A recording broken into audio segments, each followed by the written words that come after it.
જય સ્વામિનારાયણ, જય શ્રી કૃષ્ણ। તો આજે આપણે રેગ્યુલર નાસ્તામાં પણ ખાઈ શકો તો મેથીની પૂરી બનાવું છું।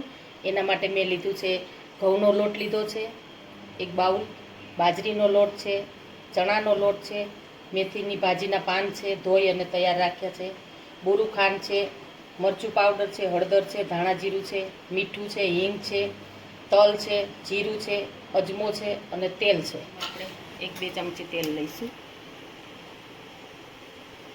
બહુ સરસ લાગે છે આ પૂરી, એકવાર તમે ચોક્કસ ટ્રાય કરજો બહારગામ ક્યાંય ગયા હોય। હવે આપણે તેલ ગરમ થઈ ગયું છે, એની અંદર આપણે મેથીના પાન નાખીશું। એમાં આપણે થોડું સ્વાદ પ્રમાણે મીઠું નાખીશું અને થોડી હળદર લઈશું એટલે કલર આવે। બસ આને ખાલી સાધારણ સાતળવાના જ છે। આવી રીતે તમે સાતળી નાખશો ને તો પૂરીમાં બહાર નહીં નીકળે। આપણી સંતળાઈ ગઈ છે અને આપણે સાઈડમાં રહેવા દઈશું। પૂરી બનાવવા માટે સૌપ્રથમ આપણે બાઉલમાં ઘઉંનો લોટ લઈશું, એની અંદર આપણે બાજરીનો લોટ છે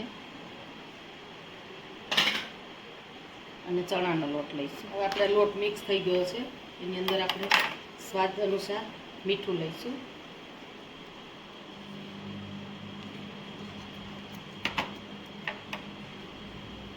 એક ચમચી અજમો છે, એક ચમચી જીરું લઈશું, 2 ચમચી તલ છે, 2-3 ચમચી ધાણા જીરું છે, 2 ચમચી હળદર છે, અડધી ચમચી હિંગ છે અને 2-3 ચમચી લાલ મરચું પાવડર છે અને આપણે બુરું ખાંડ લઈશું। બુરું ખાંડનું પ્રમાણ થોડું આગળ પડતું રાખવાનું, કારણ કે આપણે મેથીનું ભાજી છે અને બાજરીનો લોટ છે, એની સાથે ટેસ્ટ એનો સારો આવશે બુરું ખાંડનો અને પૂરી પણ આપણી કડક થશે। હવે આની અંદર આપણે મોણ મિક્સ કરીશું,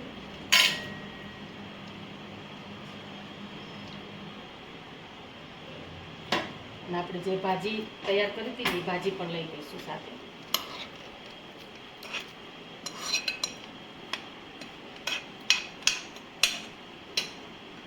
હવે આપણે આ બધું મિક્સ કરી લઈશું।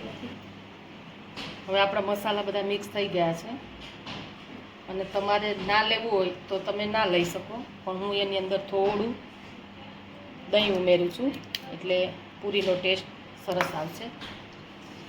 હવે આપણે થોડું થોડું પાણી લઈશું અને લોટ બાંધી લઈશું। લોટને ઢીલો નથી રાખવાનો, થોડોક માપનો રાખવાનો છે। લોટ બંધાઈને તૈયાર થઈ ગયો છે। રોટલીના લોટથી કઠણ રાખવાનો છે, લોટને રેસ્ટ નથી આપવાનો, આપણે ડાયરેક્ટ હવે પૂરી વણવાનું ચાલુ। હવે આપણા લુવા થઈ ગયા છે, એને આપણે થોડું અટામણ લઈ અને વણી લઈશું। મોટો રોટલો, તમે નાની પૂરી પણ વણી શકો। હવે આપણે આ રોટલો તૈયાર થઈ ગયો છે, એને આપણે કટ કરીશું।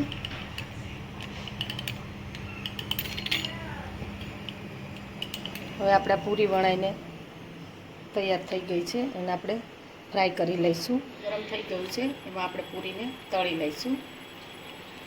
તેલ ગરમ ફાસ્ટ થઈ જાય પછી એને ગેસ ધીમો જ કરી દેવાનો છે।